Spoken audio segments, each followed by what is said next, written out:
que acontece com uma criança que é desprezada?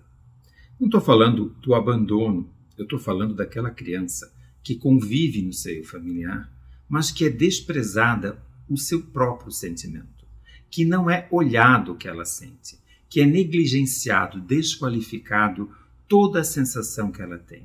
Bem, a probabilidade que essa criança torne-se um adulto com muita dificuldade de lidar com o ódio, com muita dificuldade de lidar com a sua própria sombra, ela é gigantesca. Nesse episódio, eu quero falar com você sobre o que é o desprezo, o que é essa arma que muitas vezes os adultos usam para desqualificar as crianças. Eu sou Dalmo Silveira de Souza e você está na série A Divina Criança. Vem comigo!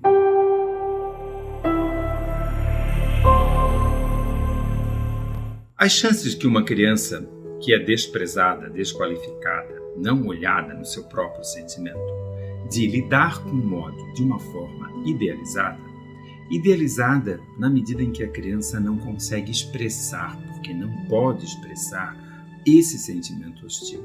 Olha, o ódio não é algo que a gente vai conseguir na fase da infância, ou até mesmo na nossa fase adulta, trabalhar com um discurso lógico. Porque ele é uma emoção de destrutividade. É uma emoção que nos assemelha a tudo aquilo que a gente tem, vamos dizer, de mais ímpeto, de mais agressivo, de mais destrutivo. É algo que a gente caminha, e caminha sempre num lugar tortuoso. Seja no contexto social, seja nas nossas relações com adultos. Agora, quando a gente é criança, a gente não sabe como lidar com esse sentimento. Não existe como eu propor para uma criança lógica em compreender, lógica em tentar entender o que é o ódio. A gente lá, na outra série, na série A Sombra e os Destinos da Vida, já falamos um pouco sobre isso. Mas aqui, quando a gente está falando da própria criança, é importante entender o que está acontecendo nessa fase.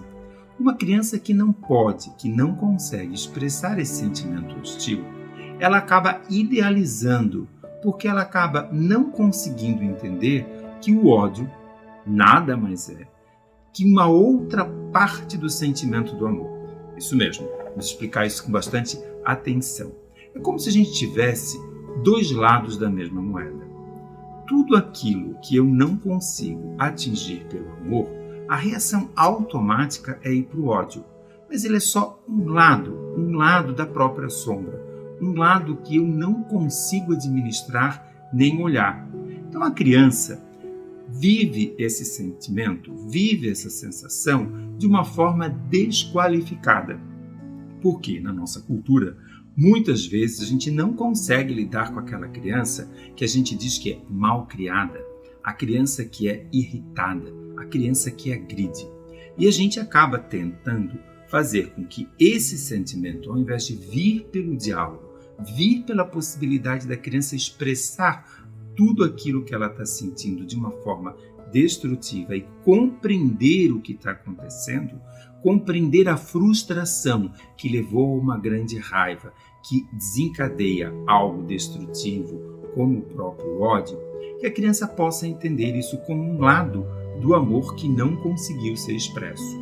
Só que é difícil, como eu falei, é difícil a gente tentar colocar isso sobre a ótica de uma lógica clara, de uma lógica explicativa, porque ele é um sentimento para a criança de grande intensidade. Muitas vezes a criança faz isso, destrói objetos, agride outra criança com muita ênfase, bate em outra criança, bate no adulto, destrói os objetos que ela tem na mão, porque ela não está conseguindo, na verdade, conversar com esse sentimento. Como eu falo, não é uma lógica, mas é preciso acalmar a criança, aplacar esse sentimento, dando contorno, dando a possibilidade que a criança possa conversar com esse sentimento, trazendo para si mesma que ele é tão legítimo quanto o ódio. Porque, afinal de contas, quando eu simplesmente escondo esse sentimento, eu começo a trazer para o mundo apenas o lado do amor, como se eu não fosse me frustrar na vida, como se a vida fosse um lugar onde eu só realizo e só tenho coisas positivas, como eu nunca tivesse de lidar com nenhum sofrimento. Eu fico, então, nesse mundo idealizado, um mundo onde tudo é muito bom, onde não há absolutamente nenhuma frustração. Isso não existe. Não existe no meu mundo, não existe no seu mundo, porque isso é o quê? É uma grande idealização. O mundo real é um mundo que nos provoca sofrimentos, que nos provoca a possibilidade de ligar e conversar, dialogar com todas as coisas que nós não podemos realizar todo o tempo. Só que lá na fase infantil, isso é algo tão marcante para a criança, tão forte, ela está experimentando o que fazer. Então, se eu apenas reprimo isso, digo que isso não existe e que ela só vai ganhar afeto se ela for uma boa criança, eu acabo botando isso na sombra, eu acabo botando isso num outro lado, num outro lugar. E como que a criança faz isso? A criança faz isso no corpo.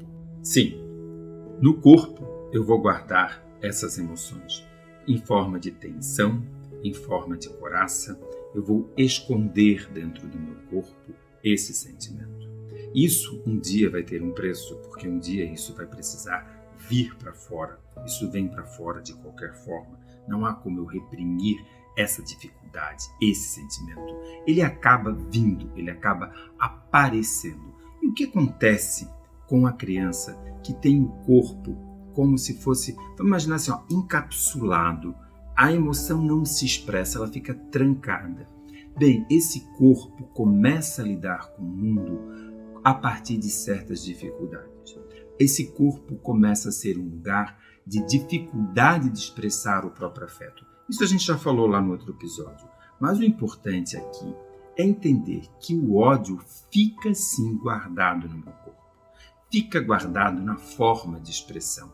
Então aquilo que a criança tem no começo da vida, como um movimento normal de expressar o corpo, de movimentar-se, de expressar a própria felicidade, isso vai sendo guardado como impossível, como não pode. Então aquele desprezo, aquela não qualificação do sentimento vai tendo marca no próprio corpo. E esse corpo vai sofrendo ao longo da vida as consequências de não poder expressar o maior de todos os afetos, que é o prazer, que é a possibilidade de dar prazer a si mesmo, prazer na troca, prazer de ser e expressar alegria. Esse corpo fica um corpo reprimido, um corpo doente, um corpo trancado. E do contrário, quanto mais eu consigo ter liberdade, sim, ser livre para expressar esses sentimentos, liberdade para poder colocar e expressar do meu próprio corpo essa dor, isso vai fazendo com que eu possa transmutar, mudar aquela sensação, daquele sentimento que ficou ambivalente, que eu não podia expressar. Eu posso trazer isso em liberdade. Uma liberdade que não é aquela questão que o adulto que idealiza faz. Vamos imaginar assim, o adulto que vive idealizando cria um mundo de fantasias. Esse mundo de fantasias não permite que o corpo expresse, fique livre, possa tirar as ilusões. Ao contrário, é um adulto que vai crescendo e produzindo cada vez, todo o tempo, mais fantasia, mais idealização. Ou seja, ele acaba tendo ódio de si mesmo, porque ao invés de expressar esse sentimento e transmutar as dificuldades para o amor, ele faz o quê? Ou ele destrói a si mesmo, ou projeta esse ódio, essa dificuldade no outro, criando a ilusão de que o outro me provoca a dor, que o outro é responsável pelas minhas dificuldades, que o outro faz com que eu sofra, e não se responsabilizando nunca por aquilo que eu posso fazer. Então, esse desprezo que a gente sente pela criança, essa não expressão do sentimento, acaba produzindo um adulto que idealiza, que não sabe o que fazer com o ódio e ou expressa no outro, projeta no outro, ou expressa em si mesmo, destruindo, sendo autodestrutivo com seu corpo. A gente poderia fazer tudo diferente se de fato a gente entendesse a relação que a criança tem com isso que a gente vai chamar de divino, com a possibilidade de tornar-se um ser humano espiritualmente mais elevado. Mas para isso, Nós que já somos adultos, precisamos repensar a forma de como chegar nessas crianças, de como deixar expressar isso que sempre esteve no nosso self. E não ter que fazer essa viagem longa que nós estamos fazendo aqui, uma viagem de resgate, de tirar essas marcas difíceis, essas marcas que ficaram no nosso corpo, no nosso próprio self, das nossas impossibilidades. Porque quando eu aprendo a expressar o ódio, eu me torno livre dele, porque eu consigo botá-lo num lugar que não é reprimido, num lugar onde eu não tenho que destruir, agredir, e sim eu posso amar, eu posso transmutar tudo isso. Você gostou? Você está gostando? Chegou aquela hora, a hora de você deixar o seu comentário, aquele like, indicar esse vídeo para um amigo, indicar para uma pessoa que possa de fato aproveitar toda a nossa série da Divina Criança.